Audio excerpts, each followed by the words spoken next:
వాగుల్లో వంకల్లో నదుల్లో ఇసుక ఫార్మ్ అవుతుంది. అది మన కన్స్ట్రక్షన్కి అవసరం. దీన్ని కూడా వ్యాపారం చేసుకున్నారు.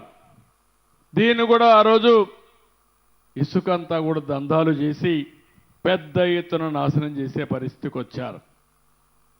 వీళ్ళు వేల కోట్లు సంపాదించుకున్నారు. పేదవాళ్ళకి ఇసుక దొరక భవన నిర్మాణ కార్మికులు 40 లక్షల మంది ఉపాధి లేకుండా నానా అవస్థలు పడే పరిస్థితికి వచ్చారు. నేను ఈరోజు అందుకనే ఒకే హామీ ఇచ్చాను. మీ ఊర్లో ఇసుకుంది, తెచ్చుకునే స్వేచ్ఛ మీకు ఇచ్చాను. మీ ట్రాక్టర్ తీసుకెళ్ళండి, మీరే ఇసుక తెచ్చుకోండి. ఎవరైనా అడ్డం వస్తే నా పేరు చెప్పండి, అవసరమైతే నిలదీయండి, తాట తీస్తామని చెప్పండి.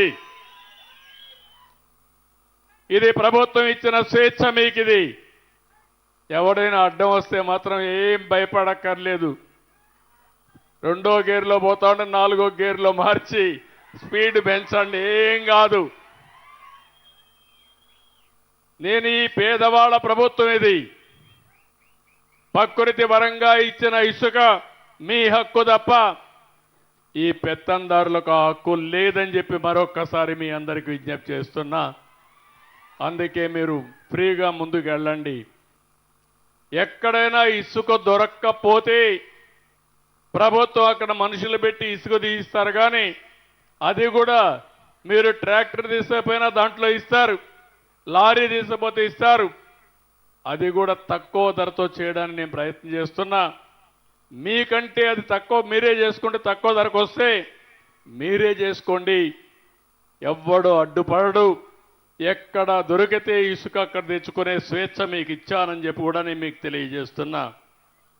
ఇంకో పక్కన ఈరోజు మీరు ఒకసారి చూస్తే ఎక్కడ చూసినా గంజాయి పంట బాధేస్తుంది.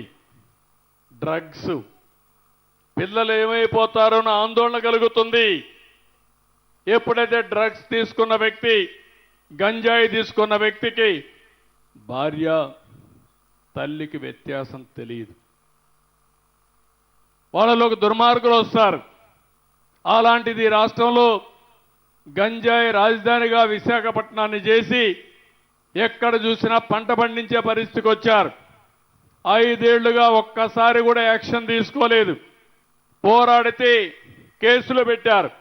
ఈరోజు నేను చెప్తున్నా, ఎవడైనా సరే గంజాయి కానీ ఎక్కడన్నా పండించిన గంజాయి తెచ్చి అమ్మినా అదే మీకు చివరి రోజున మరొక్కసారి హెచ్చరిస్తున్నా.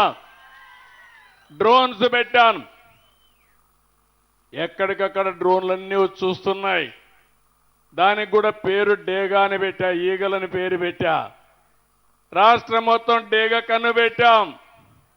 ఎవరైనా సరే గంజాయి పండించినా, గంజాయి అమ్మినా, మత్తు పదార్థాలు అమ్మినా కబద్దార్ జాగ్రత్తగా ఉండమని మరొక్కసారి ఆంజనేయ స్వామి సాక్షిగా హెచ్చరిస్తున్నా.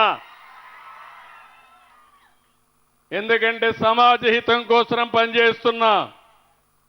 దానికి ఒక కమిటీ వేశాం. ఈగలనే ఫోర్స్ కూడా పెట్టాం. దీన్ని లాజికల్ గా తీసుకెళ్తామని చెప్పి కూడా నేను మీకు తెలియజేస్తున్నా. ఈ రాష్ట్రంలో ల్యాండ్ మాఫియా లేకుండా చేస్తాం, శాండ్ మాఫియా లేకుండా చేస్తాం, గంజాయి మాఫియా లేకుండా చేస్తాం. కడాన పేదవాళ్ళకిచ్చే రైసు కూడా, పేదవాళ్ళకి 2